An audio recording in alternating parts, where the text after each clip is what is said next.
ጥያቄዎችን እንሰራለን። የማባዛት ጥያቄዎችን እንሰራለን። ይህ የአባከስ አይነት ሶሮባን አባከስ ተብሎ ይጠራል።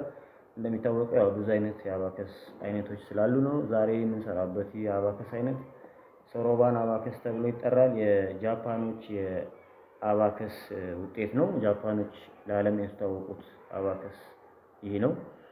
ጥያቄያችን እዚህ ጋር የሚለው 725 ሲባዛ በ3 ይላል። 725ን ለ3 ማባዛት ነው። ስለዚህ አስቀድመን 725ን በስተቀኝ በኩል እንጽፋለን።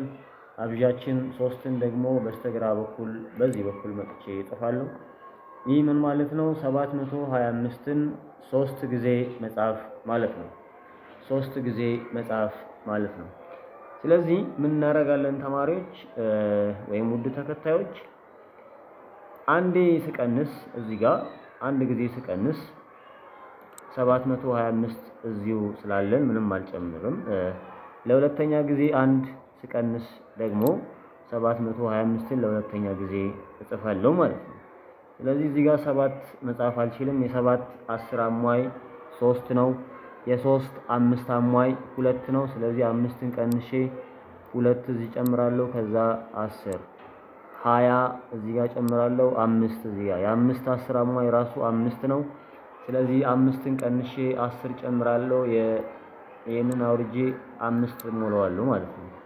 ለሶስተኛ ጊዜ ሲጨምር አንድ ስቀንስ ከዚህ እዚህ ጋር 700 እዚህ ጋር 20 እዚህ ጋር 5 ነው የምጨምረው። ስለዚህ እዚህ ጋር 7 መጨመር አልችልም። የ7 10 አሟይ 3 ነው። 3ን ቀንሼ 10 ሞላለሁ። 25 ስለዚህ ትክክለኛ መልሳችን ይህ ነው። 2175 ትክክለኛው መልስ ይሆናል። እናመሰግናለን ውድ ተከታዮች። ይህ የስኬት አባከስ ማሰልጠኛ ተቋም ነው። መሰልጠን የምትፈልጉ በዚሁ በቲክቶክ እና በዩቲዩብ አካውንት